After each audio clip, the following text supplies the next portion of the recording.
L'Éthiopie et le Myanmar explorent leurs relations bilatérales et de coopération.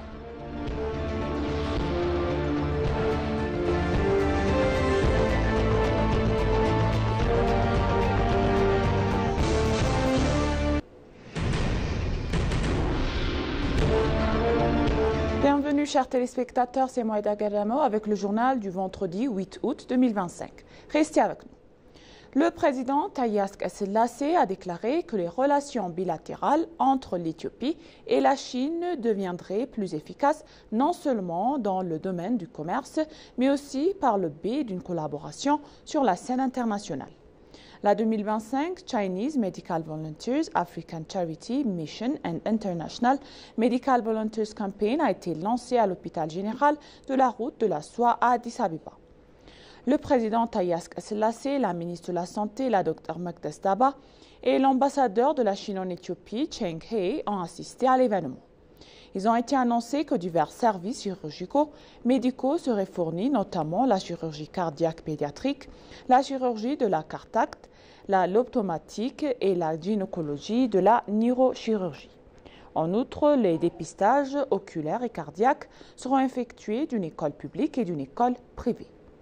Des dépistages du cancer du col et de l'utérus seront également proposés aux femmes âgées de plus de 18 ans.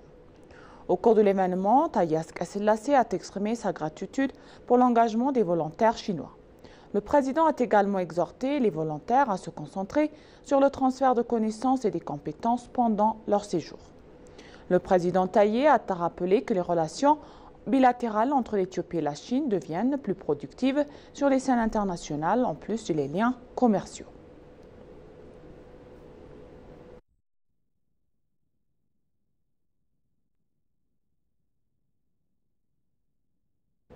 La réforme macroéconomique dope les bénéfices en devises d'Ethiopian Electric Power. Selon Ethiopian Electric Power, les revenus de l'Éthiopie provenant des ventes d'électricité ont fortement augmenté suite à la mise en œuvre de la réforme macroéconomique.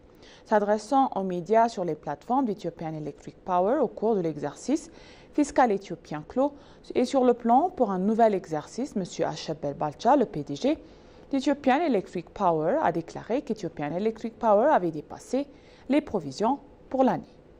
Ethiopian Electric Power a produit 29 480 GW par heure d'électricité grâce à 20 centrales électriques, dépassant ainsi les 25 423 GWh prévus pour la période indiquée.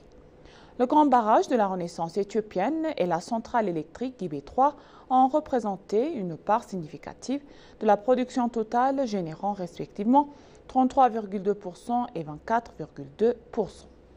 Au cours de l'exercice clos, le pays a généré 75,4 milliards de birr grâce aux ventes d'électricité sur les marchés intérieurs et extérieurs, ainsi que d'autres services connectés, a déclaré le PDG.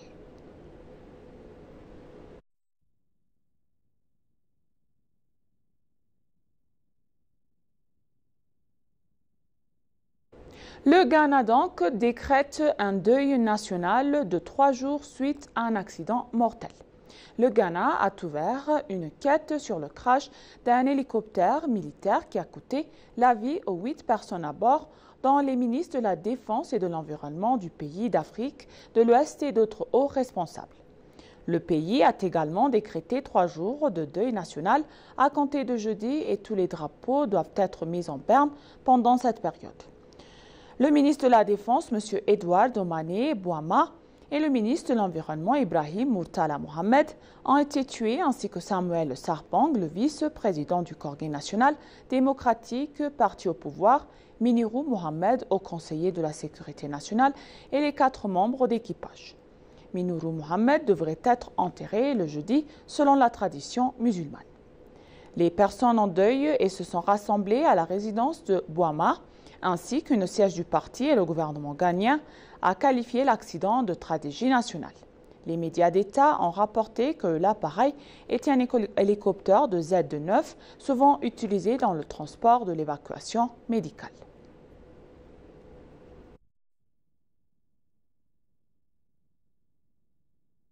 Dans une autre nouvelle donc, les données doivent guider la stratégie de sécurité alimentaire de l'Afrique, a déclaré le responsable du Centre africain de la statistique.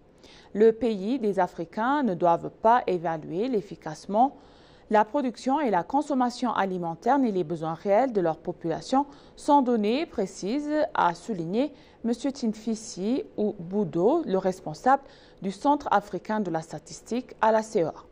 Dans un entretien exclusif accordé avec l'ENA en marge du sommet des Nations Unies sur les systèmes alimentaires, il a déclaré que la sécurité alimentaire doit être un processus axé sur les données et nous devons savoir combien de personnes sont dans le besoin et quelle quantité de nourriture nous produisons et où sont situés les déficits ou les excédents.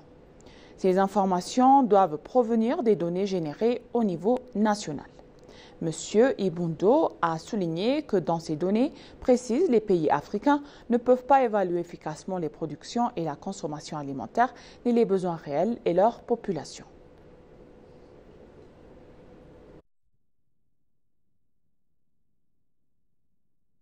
La réunion virtuelle d'aujourd'hui a réuni plus de 100 000 acteurs non étatiques et tout le continent africain pour un dialogue important avec Seyo Makonnen, le ministre d'État éthiopien chargé de la planification et du développement et président du comité national d'organisation du deuxième sommet africain sur le climat. Nous sommes pleinement conscients que les gouvernements ne peuvent pas eux seuls conduire la transformation que nous souhaitons. En réalité, certaines des solutions les plus innovantes, pratiques et ancrées dans les communautés ne proviennent pas des ministères et des départements, mais de vous, a déclaré M. Seyo Makonnen. Dans son allocution, Seyo a réaffirmé le rôle essentiel du leadership local dans l'élaboration d'un programme climatique africain unifié et efficace. Les organisations de la société civile, les groupes communautaires, les réseaux de jeunes et les autres acteurs non étatiques ne sont pas de simples participants. Ils sont des moteurs essentiels de solutions climatiques audacieuses menées par l'Afrique.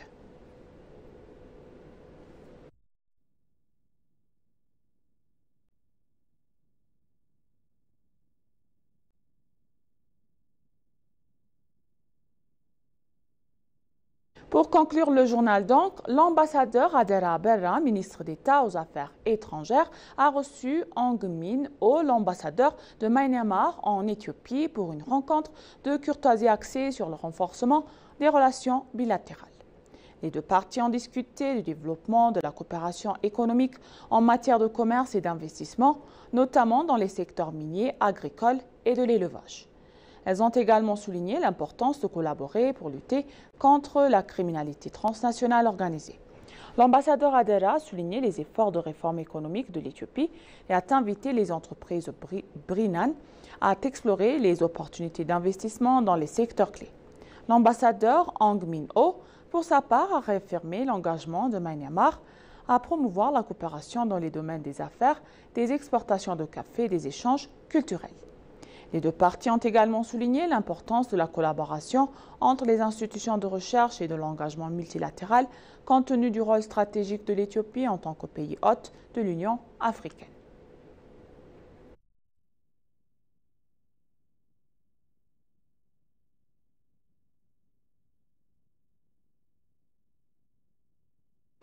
Et maintenant, chers téléspectateurs, je vous rappelle les titres principaux.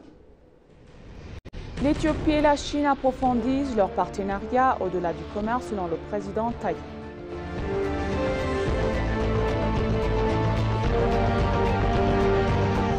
L'Éthiopie et le Myanmar explorent leurs relations en coopération bilatérale.